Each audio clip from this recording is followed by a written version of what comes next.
Everyone went silent.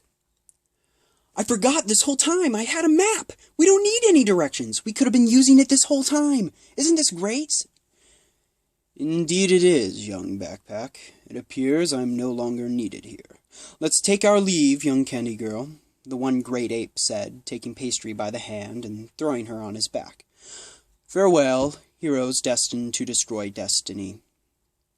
Without another word, Calvin and Pastry left our heroes to their pigs and kept our heroes from the wrath of the incoming uni-apers, leading those hatefully chanting candy people away. Pancake fumed Cinnamon and glared at the backpack. You've had a map this whole time? You neglected to tell us that you have a map we could have been using this whole time on our time-sensitive, world-altering mission. Accidents happen. And you get what you get, and you don't throw a fit. The backpack whispered, or at least that's what I've heard. Sloth goat dung. Well, let's hurry and find the thing, Pancake said, rummaging through the backpack on Gertrude's back and pulling out a yellow, tattered paper. Here it is. Looks like we're supposed to head towards the Syrup River. Oh, that's a sticky situation even for Sticky, Steve cringed. And it looks like we have a sticky situation enough in front of us, Pancake said.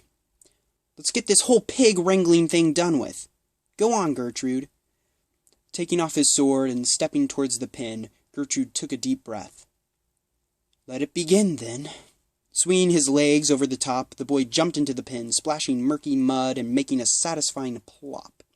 Rising from their resting places, the feathery swine squealed and flapped, and they tantrumly trotted to muddy corners and rested once more, their fat making a flabby slap.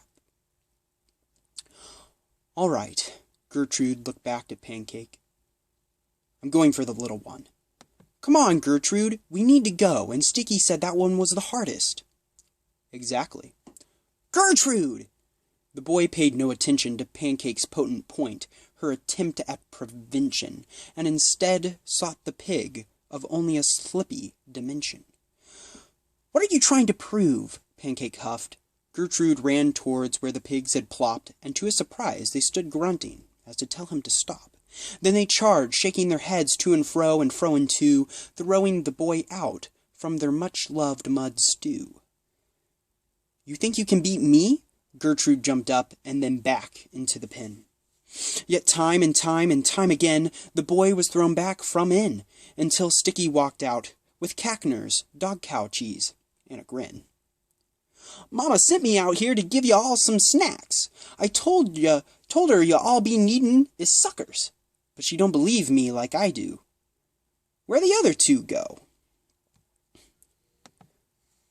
They left. The uni-apers chased after them, Pancake answered.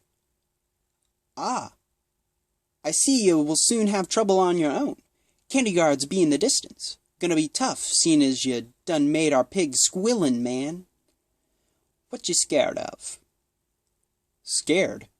What does that have to do with anything? Gertrude exclaimed, jumping for a pig once more, only to fail. I told you, the pigs be smellin' fear. Flying pigs get squealin' mad, those who approach with fear.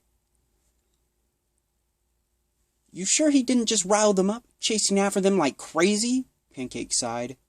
Yeah, I be sure. Full peach owl pie, sure. Your child there be havin', you friend there be havin' a fear, for sure. Anywho, I be goin' and gettin' the suckers to go sugar water the lollipop fields. Sticky looked back. You ready, boys? Suckers, lollipops, all we needin', Sticky. All the little boys chuckled, bouncing up and down in their dingy overalls.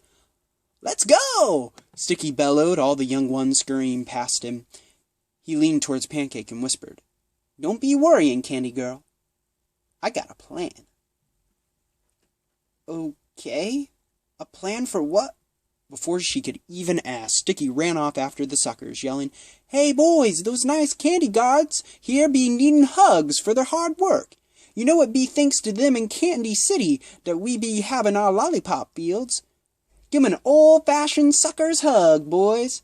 The little boys giggled with glee, all of them chanting with glee, Suckers, lollipops, hugs, all we need and Sticky. Suckers, lollipops, hugs, all we need and Sticky. And before long, in the distance, Pancake and Steve could hear the disgust as Candy Guard and Minnie were hugged and thanked, one exclaiming, "Ugh, your sticky face is stuck to my leg, kid." Whereas, the most sticky, slippy substance near our heroes was Gertrude himself, laying on the ground outside the pig pen, having been thrown out once more. "I'm going again," Gertrude huffed, standing back up. "Those pigs don't even have the dignity as to fly away." Mocking me. "All offense," zipped Steve. "Have you thought about what Sticky said?" "All offense?" "Yeah, did you like what I did there? Rather than saying no offense, I said..." "We get it, Steve," Pancake said. "Well, anyways, I figured what I needed to say would offend you, and perhaps it should. Now have you thought about what Sticky said?" "What, the fear thing?" Gertrude shrugged. "Of course not, because I'm not scared." Pancake took a step forward. "I know that face. You're lying." "Sounds like you need to face your fears, my friend." "Or so I've heard," Steve zipped. "Or you better do it fast, because I doubt this, and you better do it fast, because I doubt the suckers can hold off those guards much longer. Hugs are powerful, but not all powerful." "Yeah." Gertrude ran his hand through his muddy hair. "I'm fine." "Gertrude!" Pancake put her hand on his shoulder, half grimacing from the mud. The boy shrugged it off, furrowed his brow, and walked toward the pen. "I said I'm fine." Letting the slightest bit of cinnamon fume, Pancake huffed. "Well, fine then. I was just trying to help. You're starting to sound like..." Pancake paused and looked to the ground. "Me." With a change of disposition and a rival of determination, Pancake set Steve on the ground and began rummaging through him. "What are you doing, Pancake?" the backpack asked through one of his other compartments. "Looking for an old mirror." The girl continued searching. "An old mirror? How is it that I don't know what you're talking about, yet this mirror is inside me?" "It was a while back is all," Pancake sighed. "Ah, yes, here it is. Just what he needs. The good old mirror of fear." "Ah, I see," Steve zipped, then whispered, "Well, not literally." "Hey, Gertrude, you need to come here." Pancake's sentence was cut short by Gertrude being thrown out of the pen once again. The boy fell right next to her. "What?" Gertrude groaned, spitting out some grass and mud. "Look into this mirror." "That's the mirror of fear," frustrated the boy huffed. "This has to do with the whole fear thing. I told you I'm fine." "Well, if you're fine, then you have nothing to worry about." Pancake let out one of her rare smiles. "The mirror only works if the fears are being experienced in the moment. So just give it a shot." "Yeah, in a phrase," Steve chimed. "Face your fears." "Fine. Give me the mirror."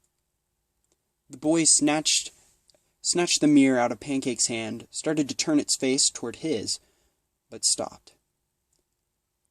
"I don't want to do this." "At this point, it isn't a matter of want," the backpack zipped. "Yeah, and what happened to the brave, confident, and cool Gertrude from only hours ago?" the girl prodded. So the boy flipped the mirror of fear.